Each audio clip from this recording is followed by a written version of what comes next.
Hi friends, welcome to யாஷிகர்.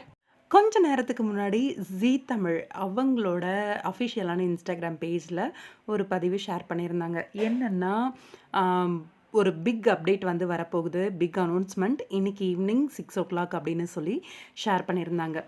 அந்த heroine மட்டும் இருக்கிற மாதிரி கொடையை பிடிச்சிட்டு நிற்கிற மாதிரி ஒரு ஒரு போஸ்ட் ஒன்று ஷேர் பண்ணியிருந்தாங்க. அதை ஷேர் பண்ணி உங்கள் என்டர்டைன்மெண்ட் பண்ண உங்கள் favourite stars are back again stay tuned அப்படின்னு சொல்லி போஸ்ட் பண்ணியிருந்தாங்க. அனௌன்ஸ்மெண்ட் அப்படின்னு சொல்லிட்டு எல்லாரோட கெஸ்ஸும் என்ன அப்படின்னா, நம்மளோட ஜீ தமிழில் புதுசாக ஒரு சீரியல் வரப்போகுது இல்லையா, உள்ளம் கொள்ளை போகுதடா, அந்த சீரியலோட ரீமேக் வெர்ஷன். நம்மளோட ஜெயாகாஷ் அவரும் அதே மாதிரி ரேஷ்மா இவங்க 2 பேரும் பேர் பண்ணி பண்ணுற அந்த சீரியல் சீக்கிரமாகவே ஜீ தமிழில் வரப்போகுது அப்படிங்கிற பதிவு ஏற்கனவே நாங்கள் கொடுத்துருந்தோம், உங்களுக்கு ஞாபகம் இருக்கும் அப்படின்னு நினைக்கிறேன்.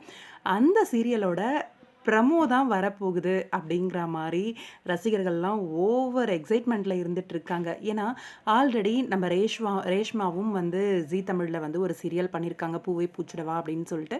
அதே மாதிரி ஜெயாகாஷ் அவருமே ஒரு சீரியல் பண்ணியிருக்காரு, நீதானே என் பொன் வசந்தம் அப்படின்னு சொல்லிட்டு.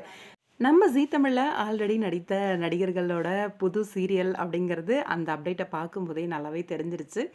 அது யாரோடது அப்படின்றது வந்து ஒரு கெஸ்ஸிங்கில் தான். எனக்கு தெரிஞ்சு நம்ம ஜெயாகாஷ் அண்ட் ரேஷ்மா இவங்களோட புது சீரியலோட ப்ரமோவாக தான் இருக்கும் அப்படின்ட்டு.